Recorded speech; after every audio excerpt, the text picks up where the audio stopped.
Hey everyone, welcome to Zun and Canada. I'm your host, Jesse Betteridge. This is a podcast where we explore the connections between anime and Canadian media. And on this episode, we're going to be talking about Osamu Tezuka anime, or anime connected to Osamu Tezuka characters that have been dubbed in Canada.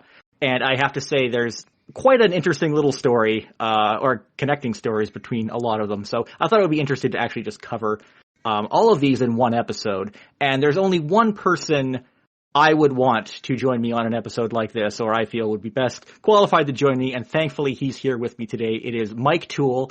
Mike, thanks for coming back on the show. Oh, it's my pleasure. Oh boy, is my face red here. Thanks for having me on. Yeah, no problem. Mike, what have you been up to lately? What are you working on right now? Well, I actually just did some on-camera work for Ultraman Day.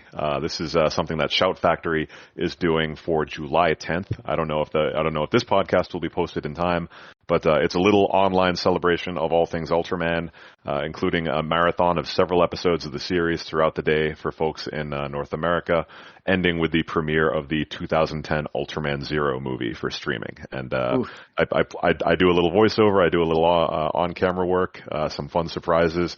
Look out for me if you can. I've done that. I recently did a Godzilla piece for Anime News Network, chronicling all of Godzilla's animated appearances leading up to the new Godzilla show, which of course just debuted on Netflix here in North America. For Discotech stuff, Discotech Media, I've mostly been doing copywriting these days, writing back of the box copy. No other big developments, but we're going to have a lot of cool stuff to talk about with Discotech at Otakon, so they're keeping me busy. I cannot wait. I'm not going to be at Otakon. That's unfortunately not impossible, but...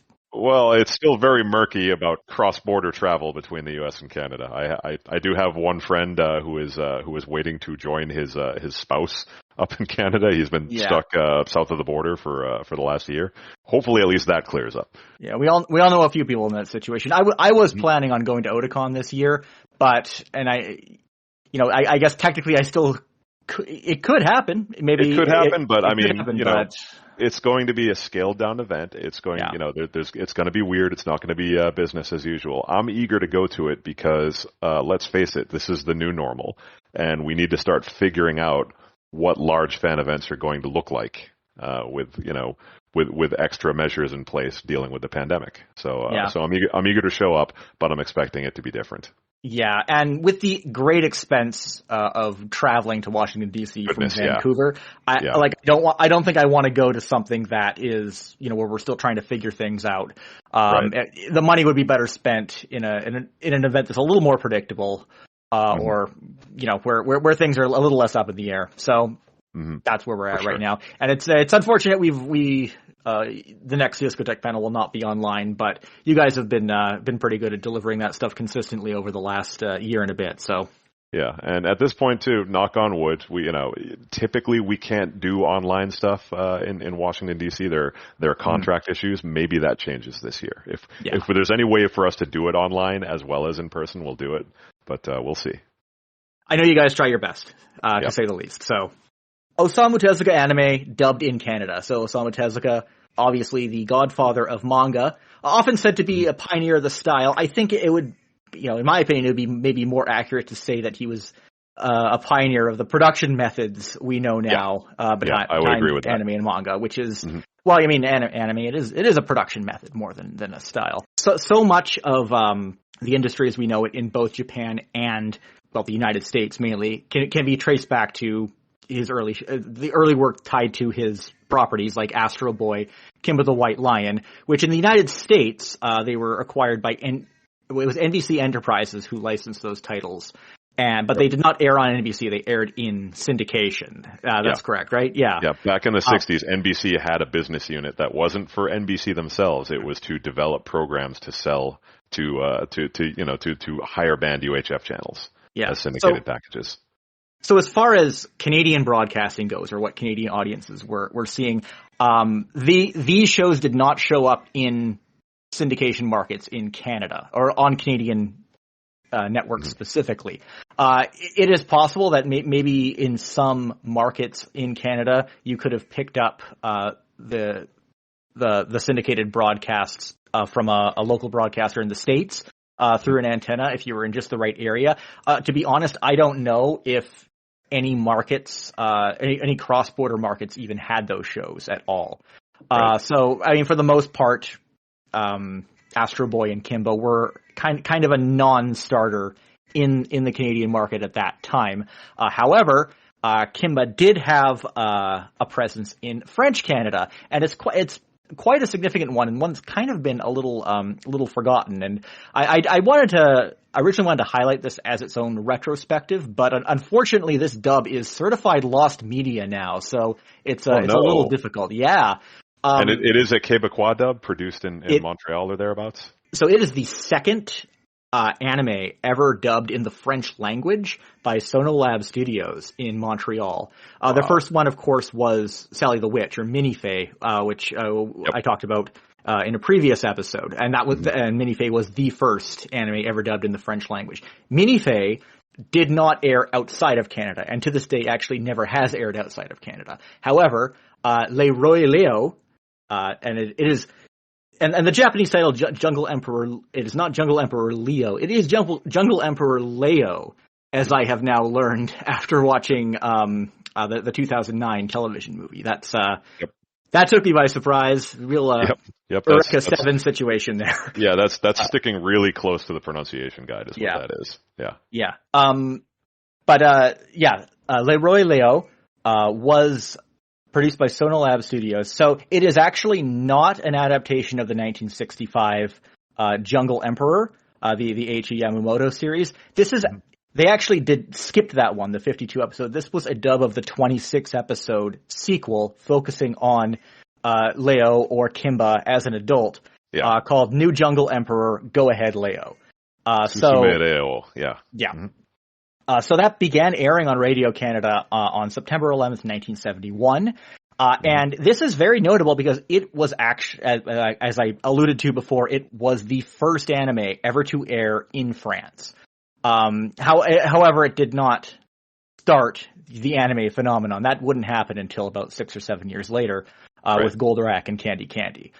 So, I mean, in this sense, because it didn't really start anything, its importance, I guess, is maybe a little debatable, but it was still the first one there, and that's worth bragging about to some degree, I think. So again, dubbed by Sonolab Studio, it was directed by Michel Trollet-Collet, and he would actually go on to do the Quebec dub of the 1980s Astro Boy as well, over a decade later. So again, this is done by the same studio as Minifay. I don't know if it was actually funded by the same production company that handled Sally the Witch or Minifay, but it was done by the same studio, Sonolab, and some of the same actors from that old production came back, and you have a lot of actors playing multiple roles, of course. We have Nicole Fontaine and Flora Belzano are back. They were both in Minifay before, and in this one, Leo was played by Alan Clavier, who's actually not an actor; he was a composer. Who was doing with Sonolab at the time. But he, wow. Yeah. And we're going to revisit this angle, aren't we? Quite a notable one, from what I see. And he apparently passed away in 1998. But as I mentioned, this dub is certified lost media. It ran on Radio Canada from 1971 to 1977. And apparently it had run, it may have run in France a little longer than that. But by 1978, it had disappeared completely. All broadcasts or rebroadcasts of this version had ended, and it never resurfaced again. So basically, there was no opportunities for anyone to record it off of television. It's possible that there had been some kicking around at some television stations, but no one has recovered so much as a full episode of it. Wow. Another reason for that is because in the late 80s, there was a new France dub produced for the original Jungle Emperor that was produced for Club Dorothée in France. And it was produced in that country, and after they had dubbed that 52-episode series, they also went on to do New Jungle Emperor after that, and just completely did everything from the ground up from scratch. That version is now the only version you will find of that series in French anywhere. It's completely overwritten it now. Wow. So So that, unfortunately, that has probably diminished the incentive for a lot of people to find the original as well, because there is another version that probably reached a wider audience at that point in the late 80s versus the early 70s. So that's what makes it compelling, though. It's just like, wait a minute, this isn't the real story. We got to find that original. Well, however, if you search on YouTube, or elsewhere as well, one thing has emerged, and that is the original theme song for the series. Petits et grands s'en vont gaiement dans le grand vent des forêts. C'est un plaisir d'appartenir à la famille de Léo. Il n'a peur de rien, les loups tremblent devant lui.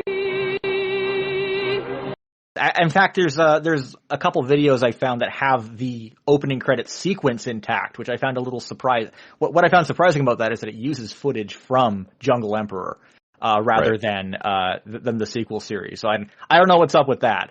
But the theme song was sung by Isabelle Pierre.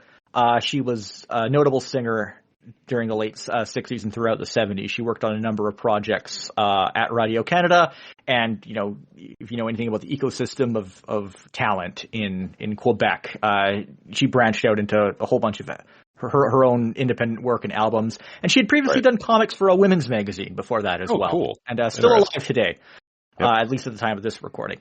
Mm-hmm. Lost Media Wiki has a little information on it, but it's as usual, they're a little a few of the details I'm pretty sure are outright incorrect.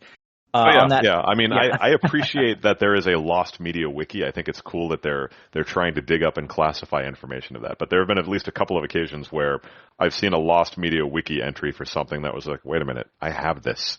Or went out of print a couple years ago. It's lost media now. Yeah, Well, I mean, at the same time, I understand, especially why the younger generations of fandom are like, well, this seems to be lost. There's no directory of older fans to look up and ask around. And the fact is, there is a lot of media that was released on videotape or aired on television and has not yet made the jump to YouTube or the Internet Archive or a robust online place where it's easy, indexed and easy to find. That's a problem I've been working on, but that's definitely a thing. Yeah, lost media has become a bit of a buzzword in the last few years, especially as just being able to instantly find something on YouTube, on a platform like YouTube is like, and that's become the expectation. And if you can immediately find it, then yes, your first thought is, oh no, is this lost? Does this mean you can't watch it anywhere? It's like, no, it just means it's not on YouTube. Yeah. And as for why this dub disappeared in 1978, it was very much connected to the bankruptcy of I was going to say, when you say 1978, I think, there was a lot going on with Kimba at that point. Yeah. In fact, that happened in 1973. I'm surprised that the dub stuck around for as long as it did after that, frankly. Yeah. But we'll get into that in a little bit. Yeah, and also that Lost Media Wiki, as I was saying, it states that France banned foreign dubbing on television broadcasts in the late 70s, which I'm pretty sure is completely untrue, because there were several anime series that were dubbed in Quebec that aired on French television all throughout the 80s and 90s. One of them was Astro Boy. So the original 1963 Astro Boy series has never been dubbed in French at all. I mean, I don't know how many languages it actually has been dubbed in. I know that the involvement of Fred Ladd was the reason why that series was even able to get off the ground to begin with. So obviously getting it into the market in the United States was really important. I don't know if it really made it any further than that. If it didn't get a dub in France, that suggests to me that it didn't really see a lot of airtime outside of the United States or Japan. Yeah, and the thing is, the way media worked in that era in the 60s is that typically foreign media, it would need to be sold in a major market like the U.S. first. Mm-hmm. And then it would be dubbed into Spanish and dubbed into French, based on the American version. It was only in the 70s that these countries started dealing with Japan directly, and you had booms of anime in Italy, in France, in Germany, etc.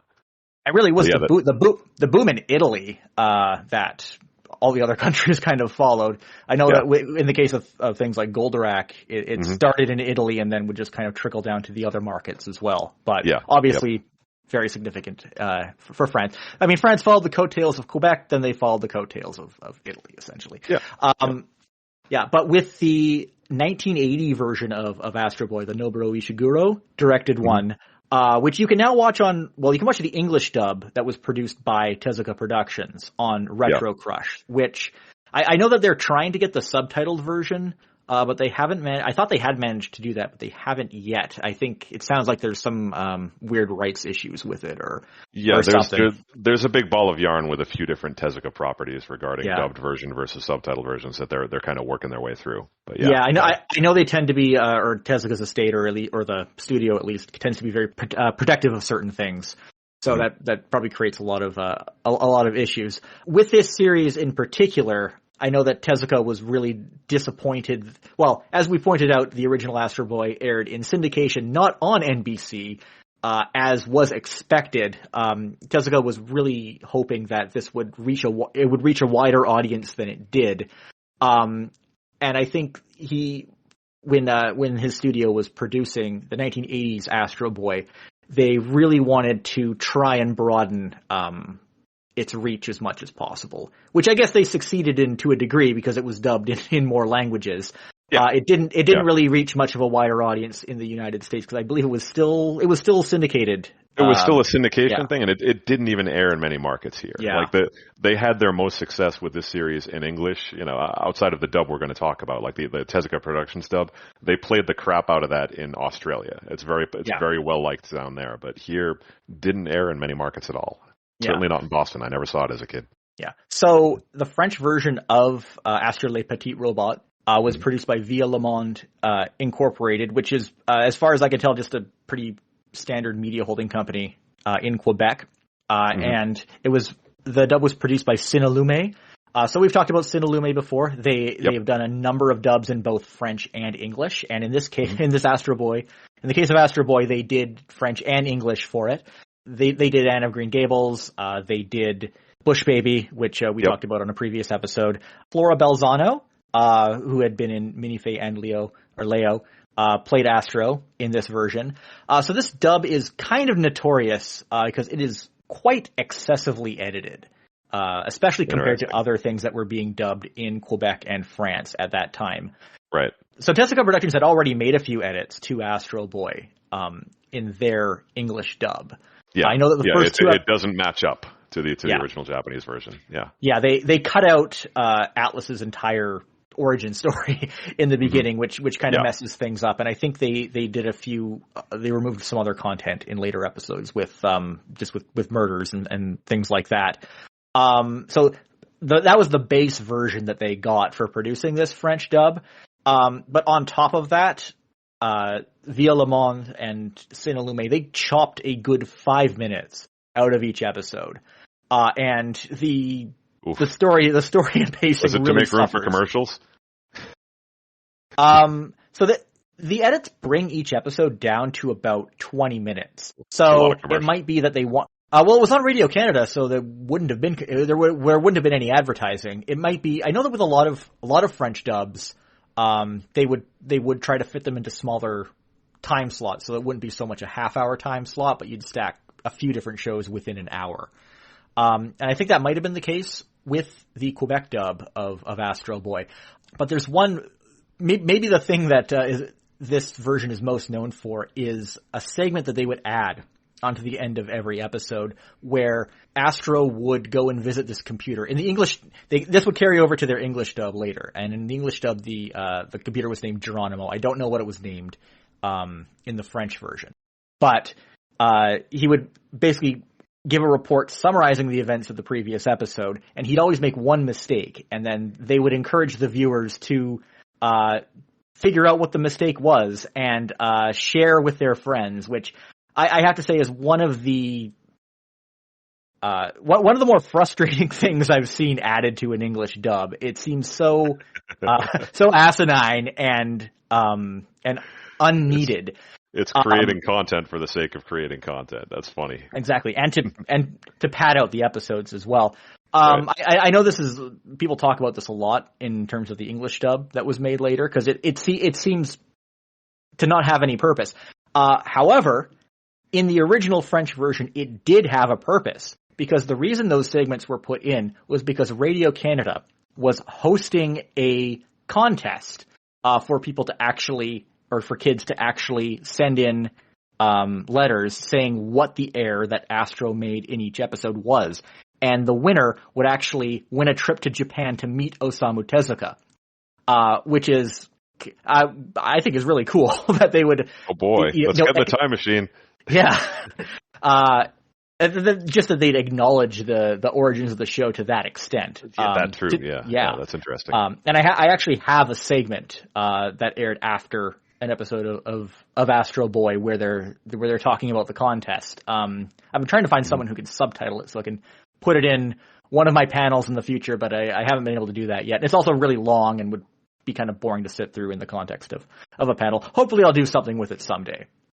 But yeah, so again, that's the reason that whole thing existed. So the Quebec dub was carried over into France. On Radio Canada, it aired from starting on September 22nd, 1984, and was on the air till August 1989. But in France, where it aired on TF1, it wouldn't start until January 4th, 1986. So a couple years before it moved over there. But it was that version. The only difference with the version that aired in France, they redid the theme song. They didn't change the theme song. It actually has the exact same lyrics and everything, and it's an adapted from the original Japanese version, but they just had French singers do it. Right. Again, probably to meet their own content requirements, because France does have their own protectionist requirements, which actually led to a lot of the original theme songs that they produced, especially in the late 80s and early 90s. Yeah, I mean, I'm a little surprised that they were going with dubs produced in Quebec early on, because France has literal language police, and Quebecois French is not a 1-to-1 match with Parisian French. Absolutely not. Well, the thing about Quebec productions is oftentimes they will try to speak neutrally. They'll try to speak in like high French, quote unquote neutrally, a non-existent, probably like a non-existent neutral French for the purposes of export.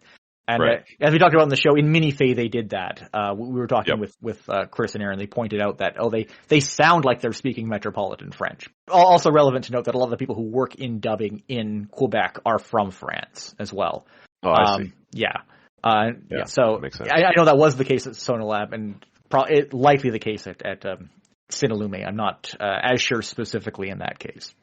Mm-hmm. So I know in your dubs at Time Forgot panel, you featured the English dub of Astro Boy that was produced in Canada a few times.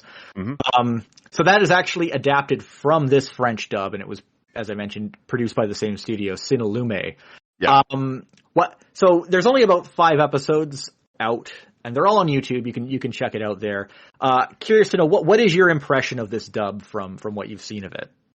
I like it quite a bit. I like the fact that, and I'm sure we'll be talking about this, they used an actual child to play Astro Boy. I think he's more convincing than the actress they used in the international dub. And just in general, the small changes they made, they work for me. And also I did notice right away that they edited it quite a bit. And, over the years, for a long time, the international dub has been pretty easy to find. Manga Entertainment released it on DVD in the early 2000s. But anytime I would talk to an Astro Boy fan north of the border, they were always very quick to point out, well, we had our own dub, and it was a really good dub, and it's really frickin' hard to find it now. It was specifically a gentleman named, he goes by the name of Regan Strongblood. He used to run a podcast called Anime 82. He informed me a whole lot about this dub and got me hunting for it. It's frustrating that there still only seems to be a handful of episodes out there, because I'd certainly like to see more of it. Yeah, from what I've seen, so the Tezuka Productions dub that was dubbed in the United States, right? It wasn't they didn't grab a bunch of expats in Japan to do that. It does sound like that sometimes. Yeah, I mean it's hard to say just because the performers in the Tezuka Productions dub don't have long resumes. Yeah. And I would think that they used some sort of studio in North America, because if they had dubbed it in Tokyo, they probably would have gone with something, a house like Frontier Productions, who had house players who had worked on all sorts of different things and had long resumes. But most of the actors who worked on that particular production, like, there's almost nothing else out there about them. which would, that makes me think, well, maybe they dubbed it in Burbank or in Miami using people using aliases or people who just otherwise had never dubbed anime. And, and typically worked, we're doing more typical work in radio and television. Yeah, it's weird that there's definitely this kind of black hole of information about that dub, and that does lead me to suspect this wasn't a Tokyo dub because it was always the same group that did those dubs. So this was someone else. Yeah, I found that the Canadian dub, the performances are the characters sound a little more natural. The translation is quite off. Yeah. Well, it's because it's a big game of telephone, because the French dub was basically based off of, I think that the English dub that Tezuka Productions made would have been the basis. What did they call like Mr. Mustachio in the Canadian dub, like Mr. McNugget or something like that? I have to double check that. Yeah. But I already said who directed this dub was the same guy who did the new Jungle Emperor French dub as well. I don't know who did the English one though, because they didn't credit the voice actors for the dub, and you had to work out who was in there, and the only voice that jumps out at me is the usual one in a lot of these dubs, which is good old may he rest well, Walter Massey. Exactly. Who was the professor in the Bush Baby? He was in a whole bunch of he was in the Mysterious Cities of Gold, all sorts of productions. He's like Mike Reynolds in Los Angeles dubbing, like a gruff older man voice. It always jumps out at me.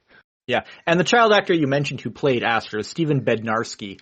I know about 10 years ago he was popping up in some online communities saying that he wanted to reach out to fans of the show.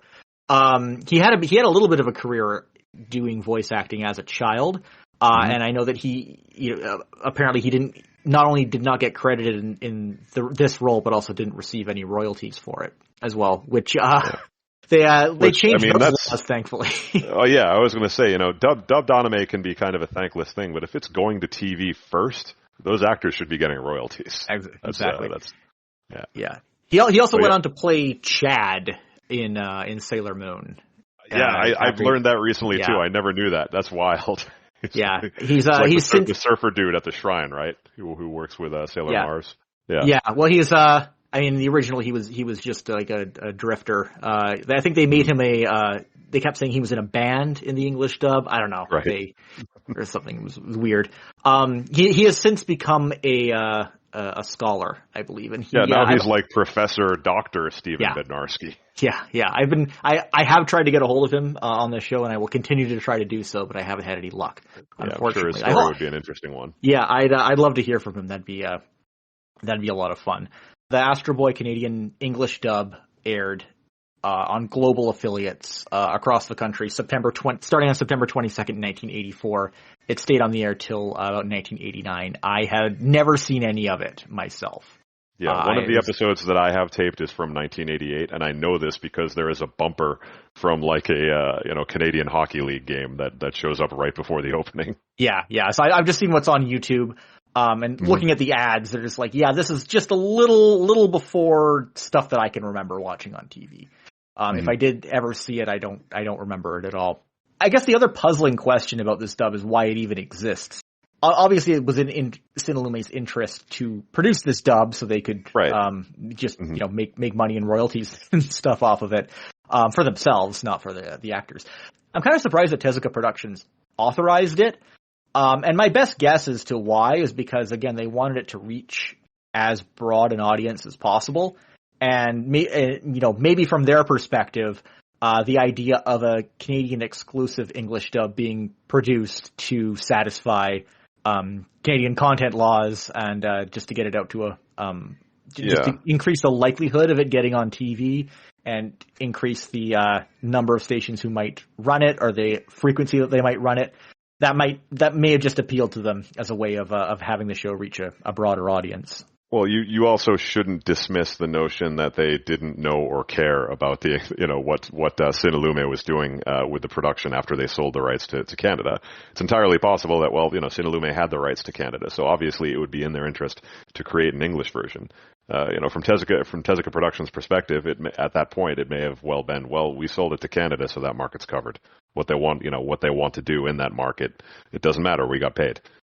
That's a harsh reality of business thing, but especially back then, it's just like, yeah, you're not going to have a producer checking every single line of every single episode that is localized in another language. So what you're telling me about the French version, kind of being the predecessor to the Canadian English dub, that sheds a lot of light to me as to why that dub exists. It's because Cinelume got the rights to Canada. As I was alluding to before, the French dub seems to be based off of that Tezuka Productions English dub, I guess, its basis, and then the French dub was the basis for this new Canadian English. Or this new English, so it's a game of telephone, yeah. It is very much a game of telephone. Like you can, if you compare the episodes, you can see that, and they're like in the Canadian dub, it's like, oh, they're saying these things in the most roundabout way possible, and then when you go back and watch the Tezuka Productions dub, it's like, oh, that makes much more sense.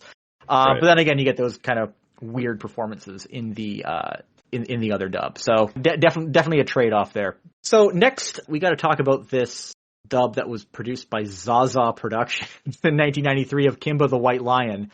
Yes. So back to Kimba. I have to say, Kimba, surprising history of Canadian dubbing for this franchise. Yep. It's almost to the point where I feel like if they do another Kimba thing and it's dubbed in the United States, I'm obligated to be angry because I don't do that enough already.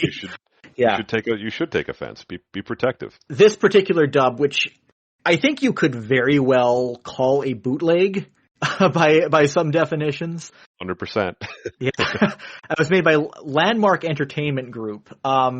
Actually, Mike, I think you can probably explain this whole situation much better than I can. Going back to the bankruptcy of Mushi Pro. Yeah, I ended up writing a column about this, and basically for Anime News Network, called "Whose Lion Is It Anyway?"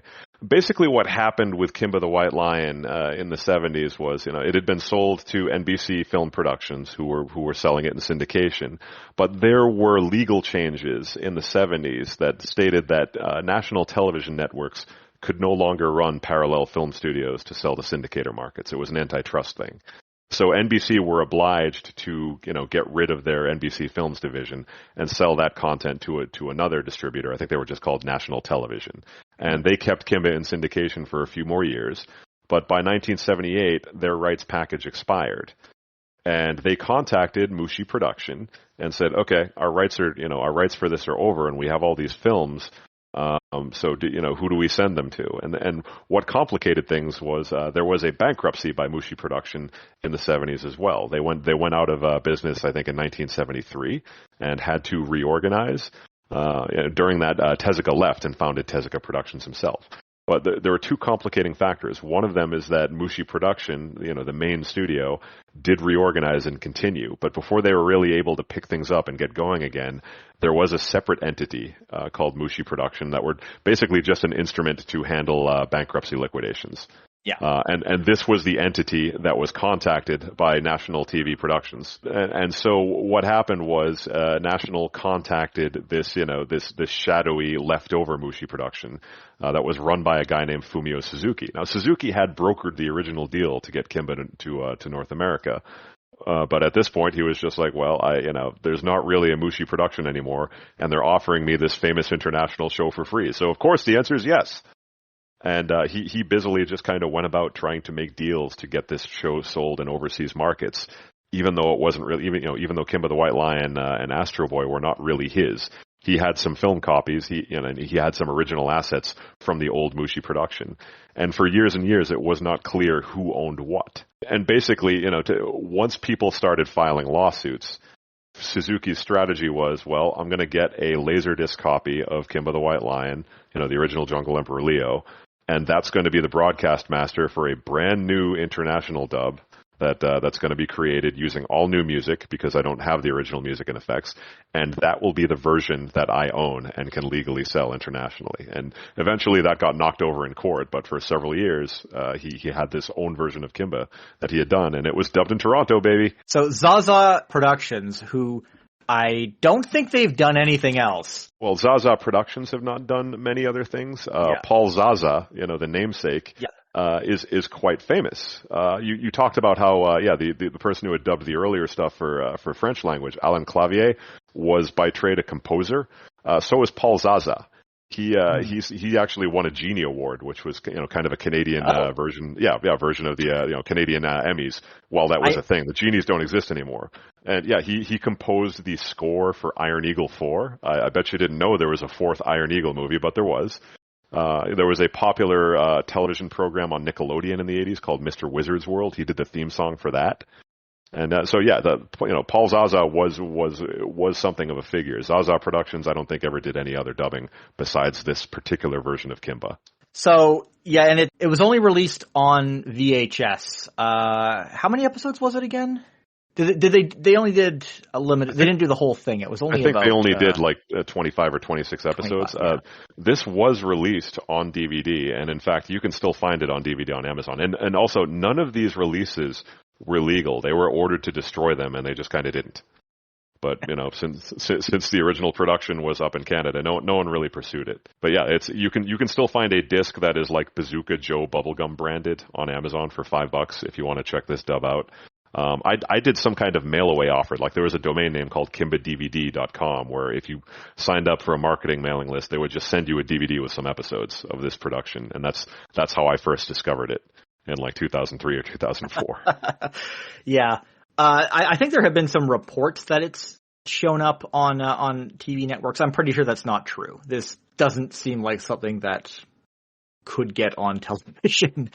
The quality of the dub is terrible. I know that. Oh, yeah. The original Jungle Emperor show, obviously you have very limited animation, especially of things on lip flaps. But even with that, taking that into account, very little effort is actually made to match them. Yeah. Yeah, it's a huge mess. I know that apparently it has fewer edits than the original. Yeah, that was what dub did. That was what Suzuki said would set it apart. This is the uncut version. But the thing is, since they didn't have music and effects, they were obligated to rescore the entire thing. And, Paul Zaza did that. He was a composer. Yeah. But the original music by Isao Tomita, that was iconic. Really great, full orchestra stuff. And this is just noodly synthesizer music. And, the way they marketed it in the 90s, too, it was a naked, obvious Lion King cash-in. They called it, those VHS tapes were called Kimba, the Lion Prince. Yeah, it's nice to know that those DVDs are still out there if you want to find them. But I think this entire dub is on YouTube if you're really interested. Oh, yeah. Yeah, someone ripped those episodes. You can sample it. It's pretty weird. Yeah, it's an experience for sure. Incidentally, the old dub of Kimba the White Lion is also on Retro Crush now if you want to check that out instead. I don't know. What's your opinion of the American dub for Kimba? Oh, I think it's pretty cool. It was a product of its time. Obviously they did some edits for violence. They made a few changes. Yeah. The cast was absolutely terrific. Billy Lou Watt, Gilbert Mack. They dubbed all kinds of foreign film and cartoons from that period. So their voices are really recognizable if you know media from that time period. Yeah. And I've got the whole thing on DVD. It has a proud little niche in my collection, and I think it's a cool show for its time. And that old American dub, they did both seasons, right? The 52 episode segment or the 26, or just the first part? They just did the first one. The sequel with the adult Kimba, that was dubbed by CBN, the Christian Broadcasting Network. Right, for Leo the Lion. Leo the Lion. And that was dubbed in Miami. The thing that I remember most about that dub is that the actor who played Leo had a very, very thick Boston accent and did not do a good job hiding it, and that was very amusing.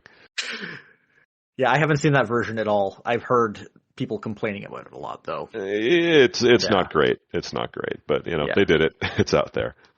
So that dub was produced in 1993, but I think you weren't seeing these same legal issues with Tezuka's properties, at least not to the same extent in Japan. Is that right? At least for. Oh, there was never any confusion in Japan. The confusion was entirely about who owned the rights to which characters in North America, and that especially became a bone of contention, like I said, after The Lion King came out. Yes. And suddenly you had a color cartoon with a Lion King main character, and that became a hot property. And it wasn't just Mr. Suzuki who was competing, like the CBN outfit that made that Leo the Lion dub. They acquired that series legitimately. through a Japanese agency. But once they realized the rights were up in the air, they tried to claim the rights to the character too. There was a whole thing in court. It took a few years to sort out. Anyway, going back to 1989, we're going to talk next about I can't remember what the Japanese title was, but The New Adventures of Kimba the White Lion, as it was titled here in North America, and released in 1998 by Pioneer Family Entertainment, which I didn't even know was a thing. Yeah, well, they were barely a thing. They did 2 productions. You know, they did this and they did a dub of the Dog of Flanders movie. Yeah, just the movie, not the series. Just the movie, yeah. Yeah. So this dub was handled by Ocean Studios. This particular series was 52 episodes. They only dubbed 13 of those 52, and about an episode and a half, possibly a little more, were skipped. I know a lot of people criticize this show for a number of reasons. Well, it's controversial simply because Tezuka died early into its production, and I think that that kind of heated up a lot of people's opinions on it. I know Rintaro was the chief director, but he wasn't actually the on-hands director for this one. Yeah. It was Takeshi Ui who did that. So I know that so this is a retelling of Leo of Jungle Emperor Leo, Kimba the White Lion, and it takes some dramatic deviations from the original. From what I've seen, I'm going to be perfectly honest, I found this show to be kind of dull, just in terms of the way everything is executed. Yep. And this is only compounded in the dubbed version. It was done by Ocean Studios. So you get Brad Swale as Kimba, and a variety of other voices. You get David Kay, French Tickner, Kelly Sheridan, Paul Dobson, lots of familiar voices. You get Scott McNeil. French Tickner, I love that name. I could not believe that was that man's real name. I had to confirm with people who worked with him. Oh yeah, for sure. Yeah. And of course, Scott McNeil doing a variety of stereotypical accents. If you want to hear that, it's worth watching this dub. I found it to be really dull. They also recompose all the music in it. They rescored it and did a terrible job. Yeah. It is so bad. It doesn't seem like there was a lot of life to this show to begin with.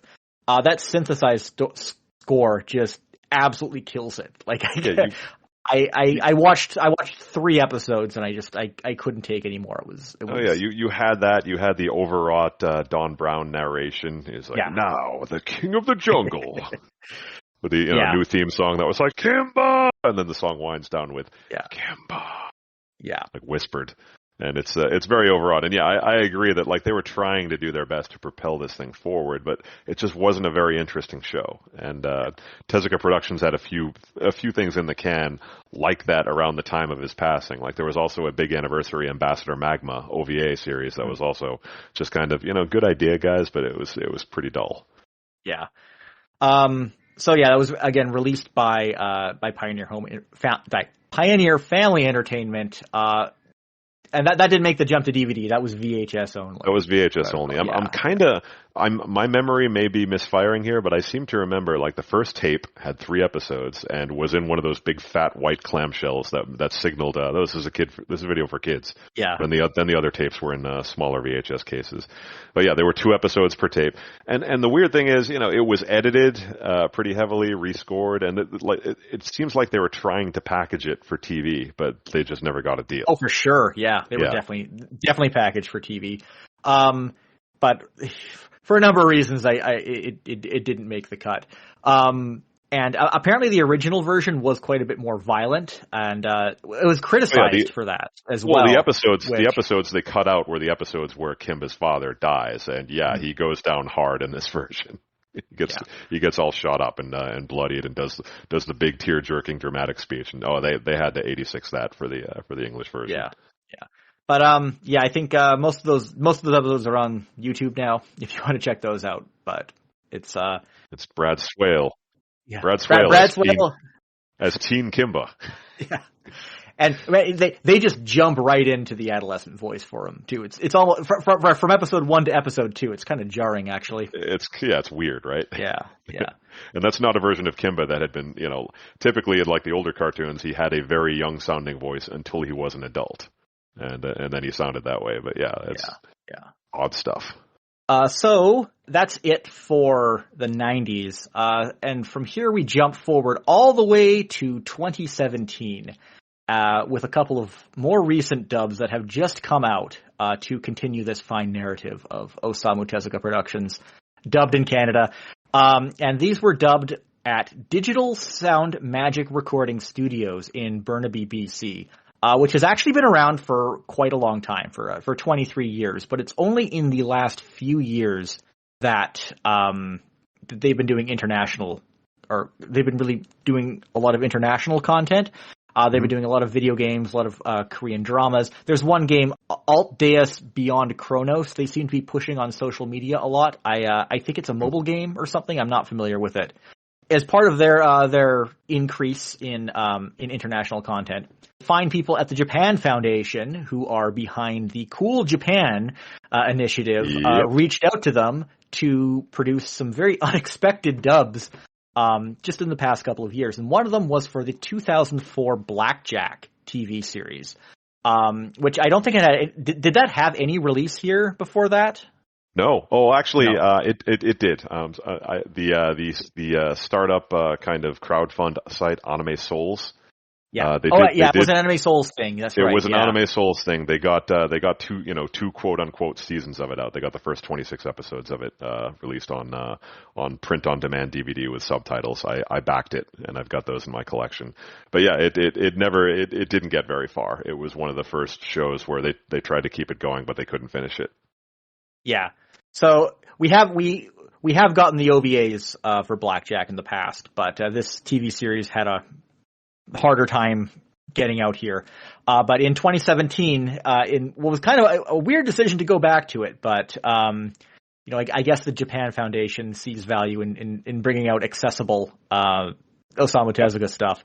And this is a bit of a lighter take on the Blackjack material, especially compared to some of the other adaptations we've had. I know that some of the stories are rewritten or toned down a bit, at least in the way their outcomes. Yeah. Yeah, there are stories that are rewritten, and notably, especially in this first series, because they made two of them. The other Tezuka characters, like the Three-Eyed Ones and other all of the Tezuka star system are written into the story a lot more closely. You see them more regularly. Yeah. And it's definitely, there's some new material that isn't really related to the original manga. There is a sequel series they made to this called Blackjack 21 that is a little more true to the original manga, but also has an overarching story arc, which the original manga did not have. All the original Blackjack stories were standalone. Yeah, I was reading that Digital Sound Magic also recorded Blackjack 21, but I can't actually find any indication. I've heard the same, but for whatever reason, they only released 50 episodes, which isn't even the entirety of the original series. Yeah, there's another 10 or so. Yeah. Yeah. But this all just showed up like on Amazon one day, like no fanfare whatsoever. On Amazon Prime in the U.S. only.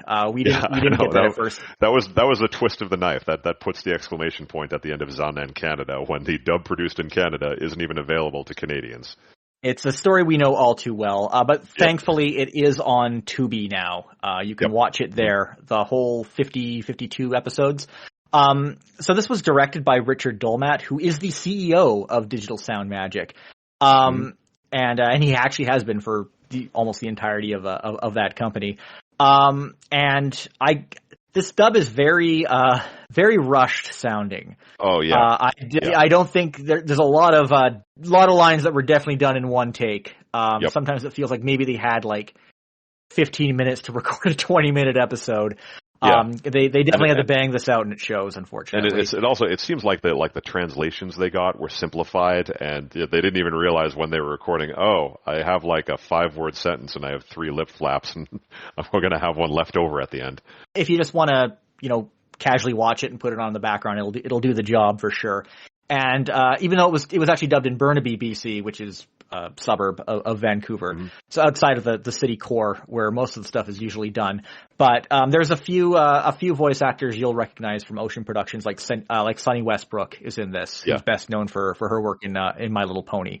And David Godfrey plays Blackjack. I couldn't find any information on what else he's done. I know there's a couple David Godfreys. I looked him up when the dub came out. He's a stage actor. in that area primarily. So yeah, he doesn't have a lot of screen credits.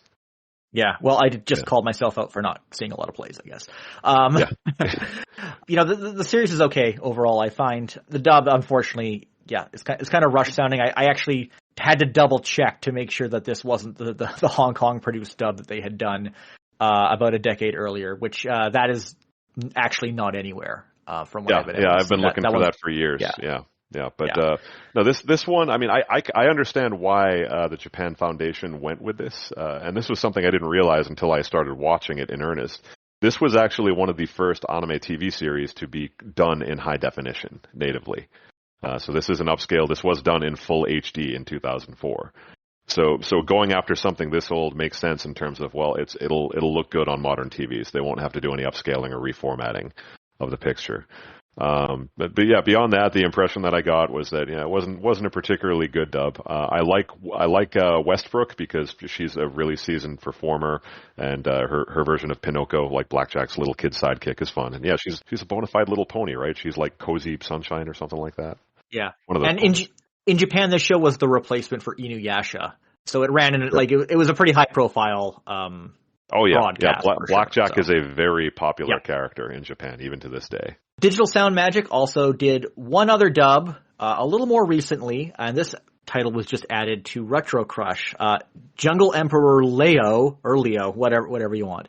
The Brave Can Change the Future, which is a TV movie that aired in Japan in 2009. And this dub was also funded by the Japan Foundation. So this was supposed to be celebrating at the time the 80th anniversary of Tezuka's birth. So I guess what would have been his 80th birthday. And it was directed by Goro Taniguchi, who you may know as the director of Code Geass, Gunsword. And most recently, he directed the actual best anime series of the year so far, which is Back Arrow. Which just ended recently. Very good show. Go check it out. I don't know why it's not more popular than it is. It's carrying the standard for mecha anime at this very moment, but it's just not doing it very loudly for some reason. Yeah, it's weird. So I checked this movie out. I gotta say, I enjoyed it a lot more than I was expecting to, because when you read the description for this thing, it seems like a really puzzling take on the Jungle Emperor Leo franchise, because it is a really puzzling take. Yeah. It looks cool, and it's got some really great action sequences. But yeah, it's definitely kind of a different take on Jungle Emperor, because it's a near future thing where they're making, it's like a Jurassic Park version of Jungle Emperor, where they're reconstructing a jungle because the real ones died out using cloned animals, and moved every animal. Well, they moved every animal over there. Yeah. And then the idea is that now they're going to start cloning them, which moving all the animals would have been a huge effort. So I'm not quite sure why they went to that effort if they were just going to do the cloning anyway. But that's the conflict of the film.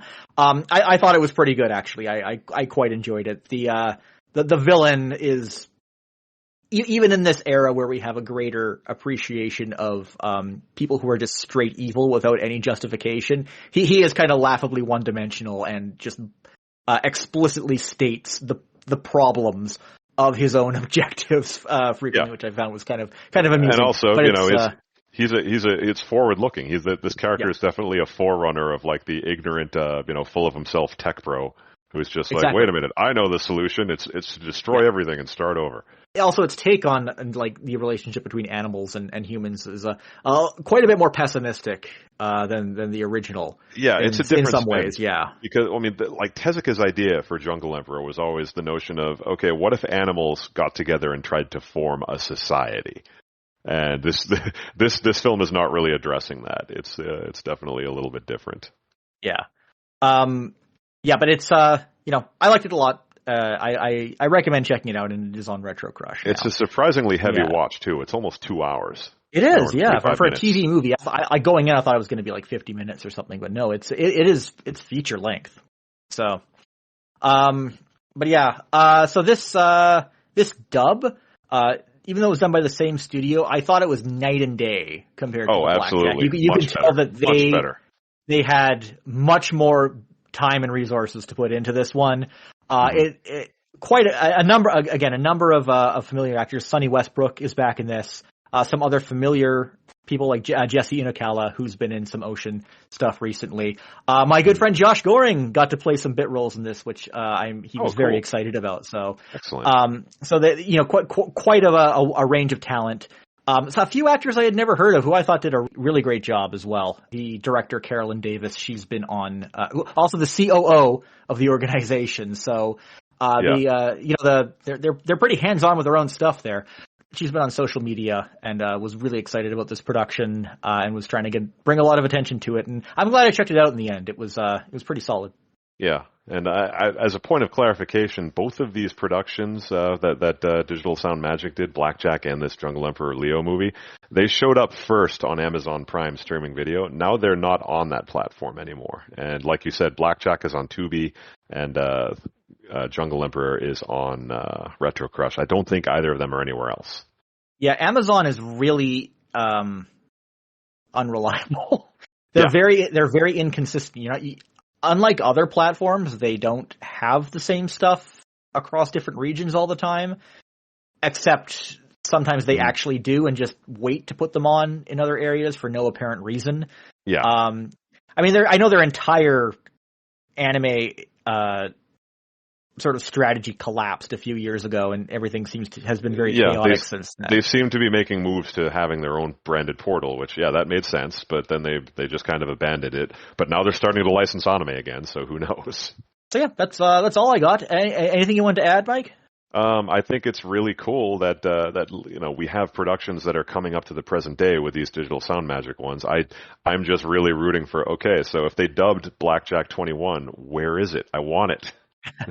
Hopefully they got better at it as they went along. That's a really cool series. And also, the perennial, we're pack rats. We want the physical token that has the content on it. So I want Blu-rays of these productions too. So they need to hurry up and make with that. We're still waiting for those Blackjack OVAs on Blu-ray too.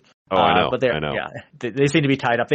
That is on Retro Crush as well. A lot of this stuff is on Retro Crush. Osamu Tezuka stuff is very accessible now. It's great. Yeah. I know. I was going to mention at the beginning of the episode, I wasn't really exposed to any of his stuff myself when I was growing up. I don't think there was anything on TV during my specific kind of upbringing during the 90s, and I think the Metropolis movie, when that came out, that was like my first real exposure to anything that he'd done. And since then, I've seen Astro Boy and a few other things as well. Yeah, the only other thing that I can add to is I just remembered the 1989 Kimba series.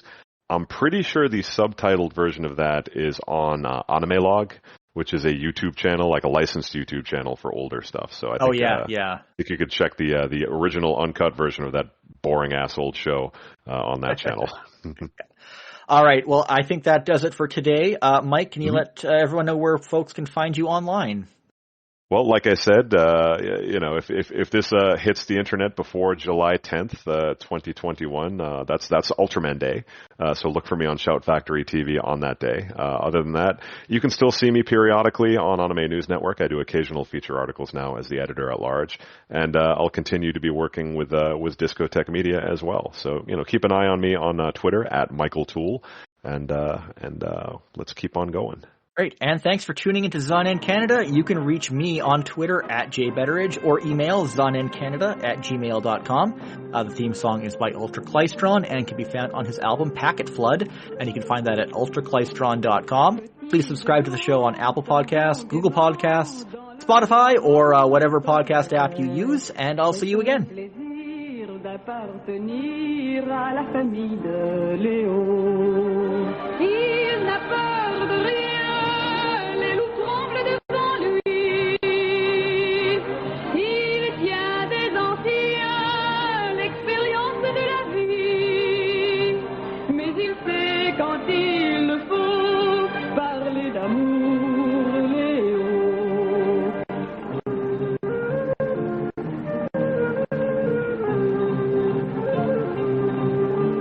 Les éléphants, les caïmans, les petits fans sont amis.